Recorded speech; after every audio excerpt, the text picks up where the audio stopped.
বিগত 16 বছরে আওয়ামী লীগ ফ্যাসিস্ট সরকার কি করেছে, তার ক্ষমতার অপব্যবহার করেছে। আওয়ামী লীগ বাদে অন্যান্য যত রাজনৈতিক দল ছিল ওই রাজনৈতিক দলগুলোকে বিভিন্ন মিথ্যা মামলা দিয়েছে, হয়রানি করেছে, চাঁদাবাজি করেছে, কিংবা তাদেরকে এলাকা ছাড়া করেছে, যেটিকে আমরা কখনোই সমর্থন করি না। বলেই আজকে 16 বছর পরে হলেও ছাত্র জনতার গণ অভ্যুত্থানের মধ্য দিয়ে আওয়ামী লীগের পতন হয়েছে, আওয়ামী লীগ দেশ ছাড়া হয়েছে।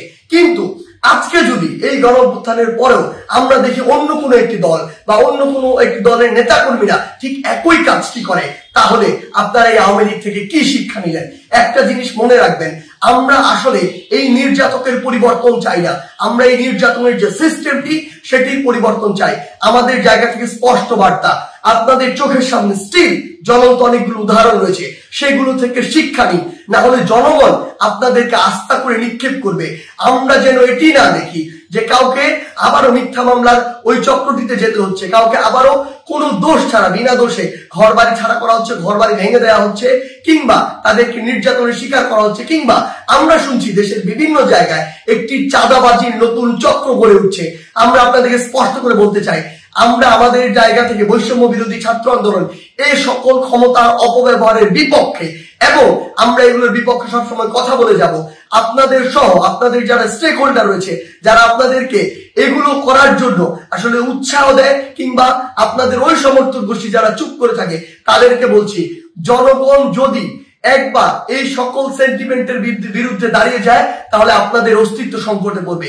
তাই জনগণের চাওয়াটার কথা চিন্তা করুন, সময়ের দাবির কথা চিন্তা করুন। যদি আপনার নাম ভাঙিয়ে কিংবা আপনার কেউ একজন রুট লেভেলে এই কাজগুলো করে, দিন শেষে ব্লেম কিন্তু আপনার উপরেই আসে। তো এই জিনিসটি মাথায় রেখে পুরো বাংলাদেশে এই যে নতুন আরেকটি 16 বছরের যে বিভিন্ন চিত্র ছিল, উদাহরণ ছিল, সেগুলোর যে নতুন আরেকটি এক্সটেনশন কেউ কেউ তৈরি করছে নতুন করে, কিংবা নতুন আরেকটি সংস্কৃতি কন্টিনিউ করার চেষ্টা করছে, আমাদের জায়গা থেকে স্পষ্ট বার্তা, আমরা এটি সমর্থন করি না। এবং আমরা অন্তর্বর্তীকালীন সরকারকে স্পষ্ট করে বলতে চাই, আইন শৃঙ্খলা রক্ষাকারী বাহিনীর মাধ্যমে, বিচার বিভাগের মাধ্যমে যারা এই মিথ্যা মামলা থেকে শুরু করে চাঁদাবাজি, নির্যাতন, হয়রানি, ঘরবাড়ি ভাঙচুর এরকম কোনো কিছুর সাথে জড়িত, তাদেরকে স্পষ্টভাবে আইনের আওতায় আনা হোক। বৈষম্য বিরোধী ছাত্র আন্দোলনের পক্ষ থেকে কিংবা ছাত্র জনতার পক্ষ থেকে এর প্রতি পূর্ণ সমর্থন রয়েছে। বাংলাদেশের প্রায় 15টি ব্রিজে যে টোল দেওয়ার যে ব্যবস্থাটি, এইটি বন্ধ করে দেওয়া হয়েছে স্টুডেন্টদের কথা বলে।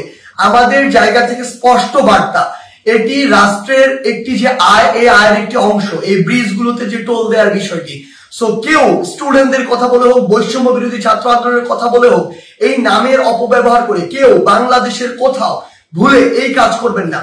প্রত্যেকটি ব্রিজে টোল দিবে, এমনকি বৈষম্য বিরোধী ছাত্র আন্দোলনের ব্যানারে কোন যদি ত্রাণের ট্রাকও বাংলাদেশের যে কোনো জায়গায় যায়, সেই ট্রাকও টোলের টাকাটি দিয়ে তারপরে যাবে। কারণ এই রাষ্ট্রকে যদি আমরা স্টেবল করতে চাই, আমার রাষ্ট্রের যে অর্থনৈতিক অবস্থা সেটিকে আগে স্টেবল করতে হবে।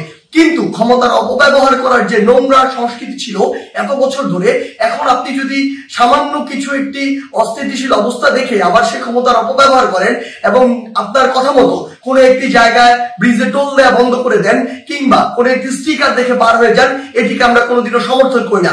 আমাদের জায়গা থেকে স্পষ্ট বার্তা, অবশ্যই প্রত্যেকটি ব্রিজে এই টোল যেটি, সেটি টোল দিয়ে যেতে হবে। এবং আরেকটি হচ্ছে যেটি, যখন এই ব্রিজে কোনো একটি গাড়ি এভাবে ত্রাণের কথা বলে বা অন্য কোনো প্ল্যাটফর্মের কথা বলে টোল ছাড়া চলে যাচ্ছে, আরো অনেক গাড়ি আসলে টোল ছাড়া এইভাবে ওই গাড়ির সাথে চলে যাচ্ছে। এই যে অপসংস্কৃতিটি কিংবা ক্ষমতার অপব্যবহারের যে নোংরা বিষয়টি, এটি আমরা কখনোই সমর্থন করি না। রাষ্ট্রের যে আয়ের সেক্টর গুলো রয়েছে সেগুলো সুন্দরভাবে চলতে হবে রাষ্ট্রের সুন্দরভাবে চলার জন্য।